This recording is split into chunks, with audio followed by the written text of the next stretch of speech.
자, 이 이야기 혹시 읽어보신 적 있으세요? 곰씨의 의자?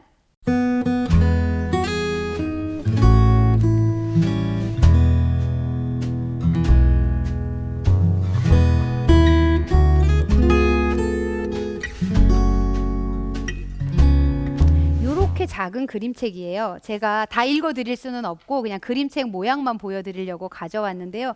여기 있는 거 그대로죠. 주인공 곰씨는 딱 하니 보이죠? 자, 아이들에게 그림책 읽어주실 때 표지 어떻게 하세요? 곰씨의 의자네 하고 쓱 넘어가시나요? 아니에요? 그죠? 여기서 그냥 넘어가면 안 되죠. 곰씨의 의자 그리고 표지를 잘 봐야 됩니다. 그림책은 표지 안에 굉장히 많은 얘기들이 있잖아요. 그래서 이 그림책 표지만 보고도 질문을 만들 수가 있어요. 그래서 만약에 어떤 이야기를 아이랑 표지 보고 하지? 할 얘기가 없는데? 이런 생각이 드시면 이 표지를 보고 너는 어떤 게 궁금해? 우리 질문만 몇 가지 만들어 볼까?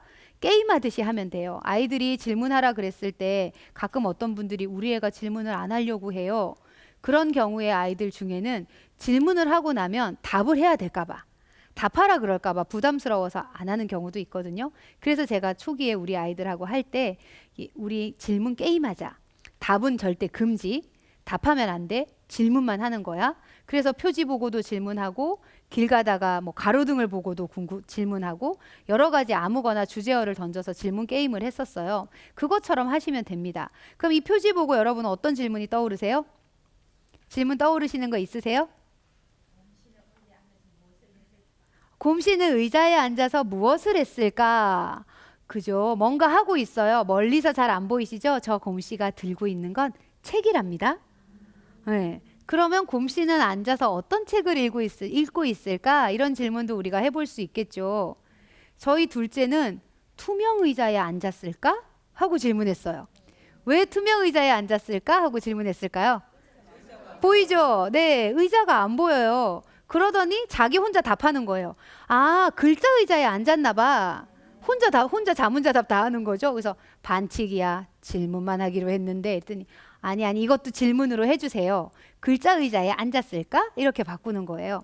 그래서 그럴 수도 있겠네. 글자 의자인가? 딱 글자 의자처럼 보이는 거예요. 아이 얘기 듣고 보니까. 그리고 어떤 아이는 우리 아이가 그리고 나서 큰아이가 이런 질문하는 거예요. 저거는 옷을 입은 걸까? 무슨 옷인지 감 오세요? 이렇게 여기 끝까지 쫙 올리는 옷 있잖아요. 그 옷을 입은 걸까? 아니면 진짜 곰인가? 아니면 사람이 곰옷을 입은 건가? 뭐 이런 질문도 했었고요. 얘는 누굴까? 옆에 이 알록달록한 애들 보이시죠? 얘 누구로 보이세요? 잘 안 보이시죠? 저 알록달록한 애 특징을 보셔야 돼요. 특징. 어떤 특징이 있어요? 네, 귀가 길쭉하죠. 귀가 길쭉한 아이. 토끼입니다. 토끼.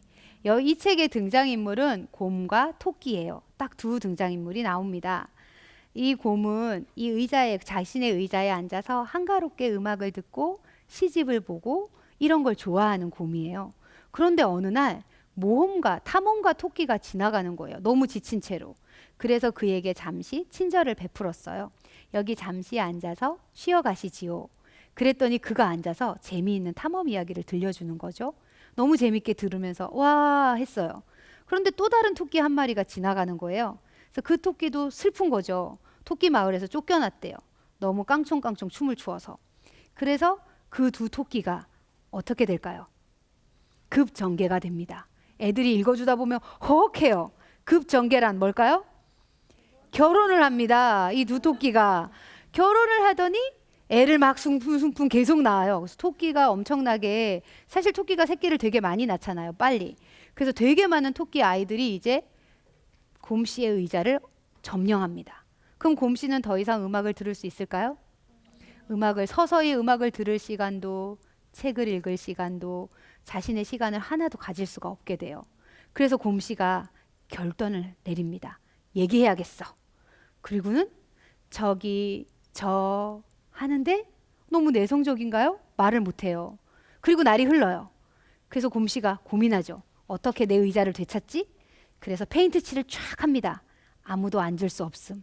그런데 애들이 재밌는 놀이하는 거예요 아저씨 이러고 와서 막 칠을 온 사방에 다 칠하고 의자를 따로 하나 만들어도 소용이 없고, 그리고 급기야 곰씨가 선택한 건 똥을 싸는 겁니다.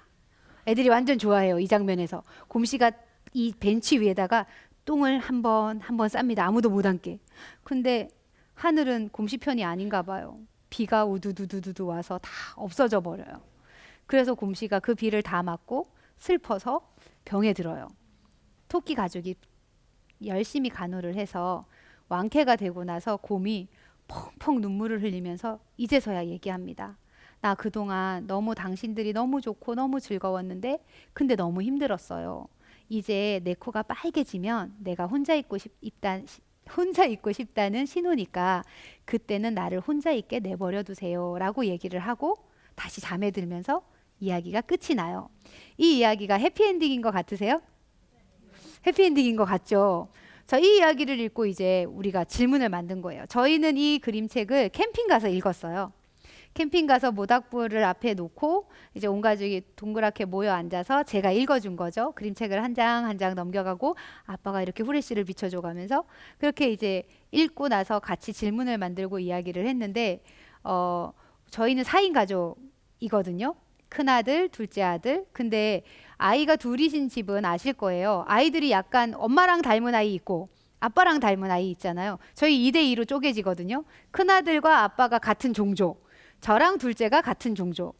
근데 저희 이런 질문이 나온 거죠. 이야기 나누다 나온 질문이 나는 곰씨일까 토끼씨일까예요. 자, 여러분은 곰과에 속하세요? 토끼과에 속하세요? 곰이 많아요? 곰이 많죠. 대한민국엔 곰이 많아요. 그래서 제가 이 이야기를 딱 읽었을 때 저희 신랑이 뭐라 그랬냐면요. 아유, 대한민국에서 나올 만한 그림책이네. 그죠? 우리에게서는 사실 이렇게 서로 간의 경계선, 사생활 영역에 대한 어떤 보호라던가 친하면 막 다 넘나들어야 되는 것 같고 여기까진 되는데 여기까진 안 돼. 이렇게 얘기하면 어떤 소리 들어요?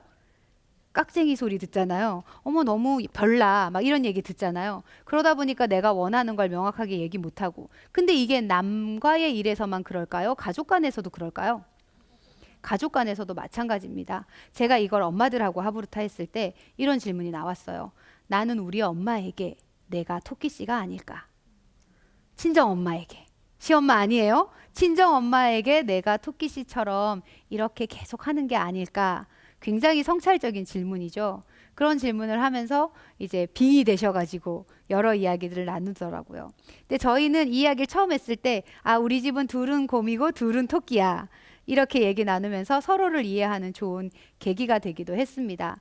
그래서 그림책은 사실 되게 이야기 나눌 거리가 많아요. 좀 전에 이야기도 되게 좋죠. 노인경 씨의 그림책인데요. 그림책은 글은 굉장히 짧지만 요즘에는 남녀노소 누구나 다 함께 읽을 수 있다라고 생각은 하잖아요.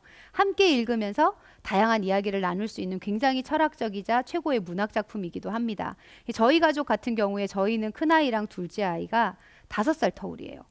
그러면 차이가 많이 나잖아요. 그래서 어렸을 때는 좀 쉬웠죠. 큰아이 다 큰 다음에 둘째를 키웠으니까 연년생 키우는 엄마들은 어렸을 때 엄청 힘들잖아요. 근데 키우고 나면 이제 학교 들어가면 되게 편해지신다 하더라고요. 그래서 엄청 부러워요. 근데 저희는 이게 터울이 너무 크니까 가족 독서 토론을 하기가 대략 난감인 거죠. 큰아이가 읽는 책으로 하면 둘째가 너무 어렵고 둘째가 읽는 책으로 하자니 큰아이가 너무 유치한 것도 있고 그래서 저희의 접점이 그림책이 된 거예요.